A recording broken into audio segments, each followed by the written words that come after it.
as the institution that was holding control and power over women.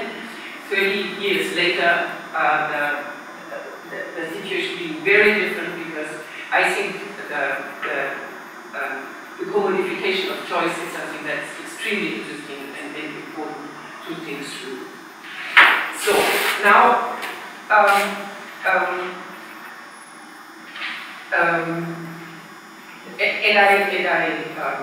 made a plan in which we can do something. I can introduce you in risk, the rise of risk management, what the concept of risk, then the contrast between popular understanding of risk and professional understanding of risk, on decision-making, the transformation of the term of decision-making in the last 20 years from decision was something personal into a certain management process, decision-making through the decision theory, how this has been transformed. I can introduce you into key concepts of biopolitics, from an oppressive biopolitic to a biopolitic that is governing through instigating the client that she should speak herself, and especially that she decides herself, that the professionals don't tell women anymore what they shall do, but that they give it back and say, you decide. Not a doctor decides best, but not doctor knows best, but patient decides best. The patient is coming into the frame to being a responsible, informed decision maker. And the political, what this means for women, that I want to understand better. For social analysis, what is interesting here? Yeah. First, we are in front of a policy that systematically, not strategically, but in its effect, in its symbolic effect, systematically is building on fear. The fostering of fear, in which our girls with 9 or 10, you do not think if you get sick with 40. Never. I mean, girls, I don't know, you grow up and then you do not start thinking about that you should do something in order with 40. Yes, you would. This is a totally new frame within which the young one is being inserted. Second, it works on the guilt of the client. So it works on that you should do this. So because later, if in case something happens, then you are guilty. So then you are responsible, because before you should have done it. So it is a construction first of something that the girls should seemingly imagine in their futures, and if it happens to them, then in this imaginary future, then even they are responsible, because before they had a choice, they could have done something that it wouldn't happen to them. Secondly. Thirdly, of course, it's opening the market. This I said, that's self-understood. It also says that in their physics, in their flesh, how they are, as they are not good enough. That they are not good enough. That something has to be done to them, which in itself is very frightening, I find. Yeah. Then also, yeah, okay. Then, now, when I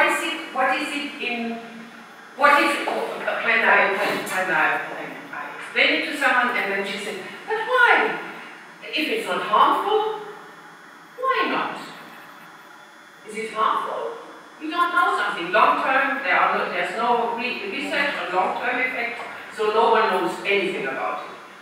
Yes, but when we look at it and analyze it, we can say the vaccination is meant to suppress the appearance of two types of viruses, these human papillomaviruses, that can be brought into a statistical relationship with cervical cancer. Somehow there's a correlation between cervical cancer and this whatever X. Now it's human papillomavirus he can X a correlation between the appearance of cancer and this X in huge populations to make and this is this is a frame in in the public, or a friend of mine, she would then think about in her mind, there is now a possibility that I can safeguard my daughter. I can give her something that increases the safety because it is marketed as a chemical or as something that is against it. But actually, what happens when you look at it, when you analyze it, then you can see it is a manipulation of a correlation of a statistical relationship. So it is a manipulation of one risk factor in huge in statistical populations. Yeah. So one risk factor of totally unclear status, we do not know if there's any causal relationship in it. So one risk factor of totally unclear status, a hypothesis is being used, and but the women or the girls think, I will be more safe now. This is for my safety. So, it is the misunderstanding of cause and correlation. There's no cause here. It's statistical correlation. It's information processing. But it's misunderstood by the public as a cause. Yeah. It is the introduction into leaving the presence in which the girl finds well and concentrating in a type of windshield view towards the future, where always something can happen. Yes, windshield view, we call this, like you are driving in a car very fast, and so you are forced to always be at a point already where you have not yet arrived, and so you leave the present and you, something might happen in the future, and then you go back to the present and you alter your present actions according to minimize the one factor that may be negative in this future. Yeah. So you leave the present. Of course, you do not trust your senses.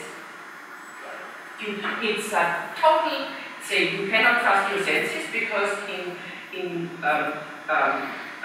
moving into the future, anything, if you swallow it, anything, you can swallow anything. You cannot say no because it is a calculation that says something about something that might happen in the future and anyway is within a statistical frame.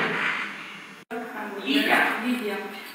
And I'm third year sociology student here at Sofia University. And last year I became very interested in this medicalization issue around which was like I saw an episode of South Park